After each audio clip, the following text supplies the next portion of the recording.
Assalamualaikum warahmatullahi wabarakatuh.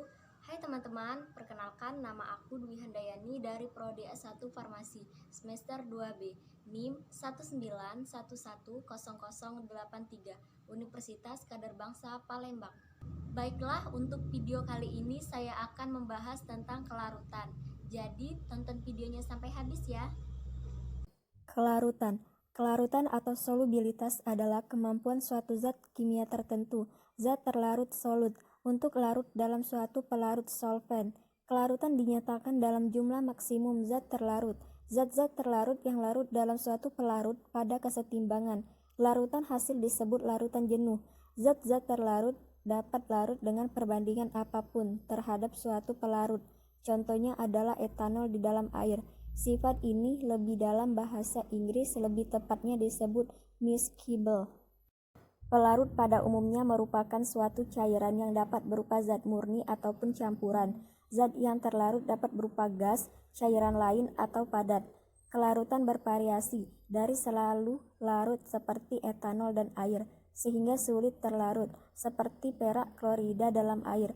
Istilah tak larut, insoluble, sering diterapkan pada senyawa yang sulit larut, walaupun sebenarnya hanya ada sangat sedikit kasus yang benar-benar tidak ada bahan yang terlarut. Dalam beberapa kondisi, titik keseimbangan kelarutan dapat dilampaui untuk menghasilkan sesuatu larutan yang disebut lewat jenuh supersaturated yang metastabil.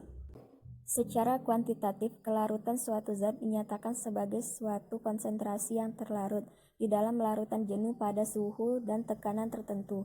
Larutan dinyatakan dalam satuan mililiter pelarut yang dapat melarutkan suatu gram zat. Misalnya 1 gram asam salisilat akan larut dalam 550 mili air. Suatu kelarutan juga dapat dinyatakan dalam satuan molaritas dan persen. Pelepasan zat aktif dari suatu bentuk sediaan yang sangat dipengaruhi oleh sifat-sifat kimia dan fisika zat tersebut serta formulasinya.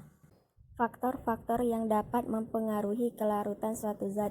Yang pertama pH, yang kedua temperatur, yang ketiga jenis pelarut, yang keempat bentuk dan ukuran partikel zat, yang kelima konstanta diektrik pelarut, dan yang keenam adanya zat-zat lain, misalnya surfaktan, membentuk kompleks ion sejenis, dan lain-lain.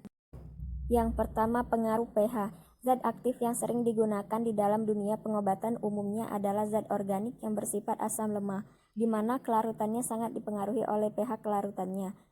Kelarutan asam-asam organik lemah seperti barbiturat dan sulfonamid dalam air akan bertambah dengan naiknya pH karena bentuk garam yang mudah larut dalam air. Sedangkan basa-basa organik yang lemah seperti alkoholida dan anastatik lokal pada umumnya sukar larut dalam air. Bila pH akan diturunkan dengan penambahan asam kuat, maka akan terbentuk garam yang mudah larut dalam air. Yang kedua, pengaruh temperatur, suhu. Kelarutan zat padat dalam larutan ideal tergantung pada temperatur oleh zat padat dan panas peleburan molar zat tersebut. Kelarutan suatu zat padat dalam air akan semakin tinggi bila suhunya dinaikkan. Adanya panas kalor mengakibatkan semakin beragamnya jarak antar molekul zat padat tersebut. Meregangnya jarak antar molekul zat padat menjadi kekuatan gaya antar molekul tersebut menjadi lemak sehingga mudah terlepas oleh gaya tarik molekul air. Berbeda dengan zat padat, adanya pengaruh kenaikan suhu akan menyebabkan kelarutan gas dalam air berkurang. Hal ini disebabkan karena gas yang terlarut di dalam air akan melepas meninggalkan air bila suhu meningkat. Yang ketiga, pengaruh jenis pelarut. Kelarutan suatu zat sangat dipengaruhi oleh polaritas pelarut. Pelarut polar akan melarutkan lebih baik zat-zat polar dari ionik. Begitu pula sebaliknya. Kelarutan juga bergantung pada struktur zat, seperti perbandingan gugus polar dan nonpolar dari suatu molekul. Makin panjang rantai gugus nonpolar suatu zat, makin sukar zat tersebut larut dalam air. Menurut Hildebrand, kemampuan zat terlarut untuk membentuk ikatan hidrogen lebih penting daripada kemolaran suatu zat. Misalnya gula, NaCl, alkohol, dan semua asam merupakan senyawa polar, sehingga mudah larut dalam air dan juga merupakan senyawa polar. Sedangkan senyawa nonpolar akan mudah larut dalam senyawa nonpolar. Misalnya lemak mudah larut dalam minyak. Senyawa nonpolar umumnya tidak larut dalam senyawa polar, misalnya NaCl tidak larut dalam minyak tanah. Pelarut polar bertindak sebagai pelarut dengan mekanisme sebagai berikut. Yang pertama, mengurangi gaya tarik antara ion yang berlawanan dalam kristal. Yang kedua, memecah ikatan kovalen elektrolit kuat karena pelarut ini bersifat amfiprotik, membentuk ikatan hidrogen dengan zat terlarut. Pelarut nonpolar tidak dapat mengurangi gaya tarik-menarik antar ion karena konstanta dielektriknya yang rendah. Ia pun tidak dapat memecahkan ikatan kovalen yang tidak dapat membentuk jembatan hidrogen. Pelarut ini dapat melakukan zat-zat nonpolar dengan tekanan internal yang sama melalui induksi antara aksi dipol. Pelarut semipolar dapat menginduksi tingkat kepolaran molekul-molekul pelarut nonpolar. Ia bertindak sebagai perantara intermediate solvent untuk mencampurkan pelarut nonpolar dengan polar. Yang keempat, pengaruh bentuk dan ukuran partikel.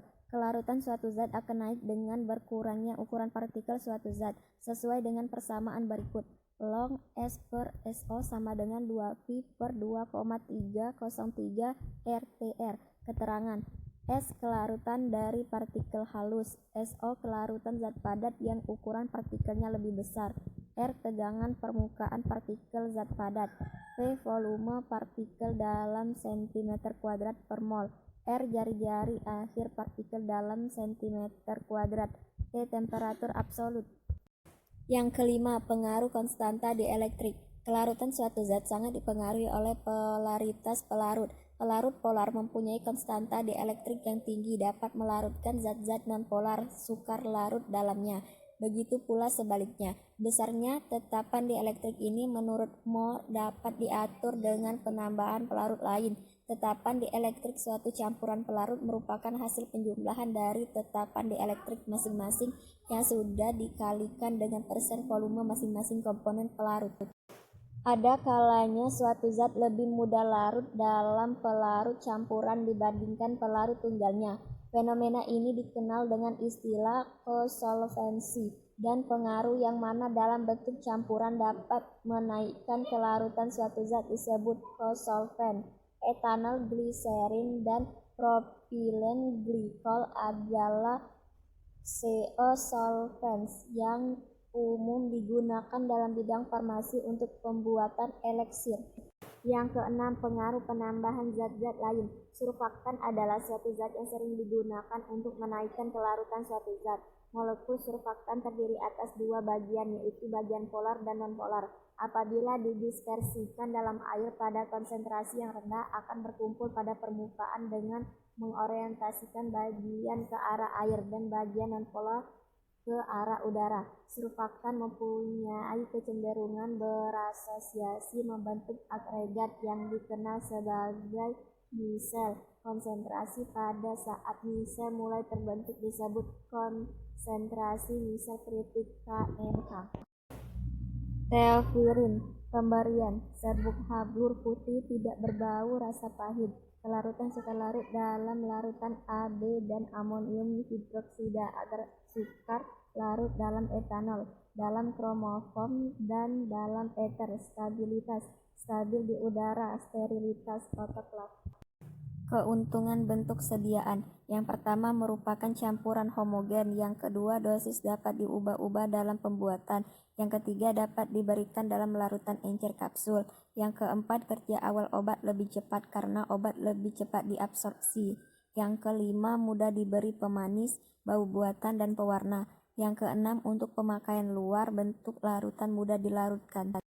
Kerugian bentuk sediaan. Yang pertama, volume bentuk larutan lebih besar. Yang kedua, ada obat yang tidak tersedia di larutan. Yang ketiga, ada obat yang sukar ditutupi rasa dan baunya dalam larutan. Jadi, dapat disimpulkan larutan adalah kualitas maksimal suatu zat kimia terlarut atau solut untuk dapat larut pada larutan tertentu membentuk larutan homogenik. Larutan suatu zat dasarnya sangat bergantung pada sifat fisika dan kimia solut dan pelarut tersebut.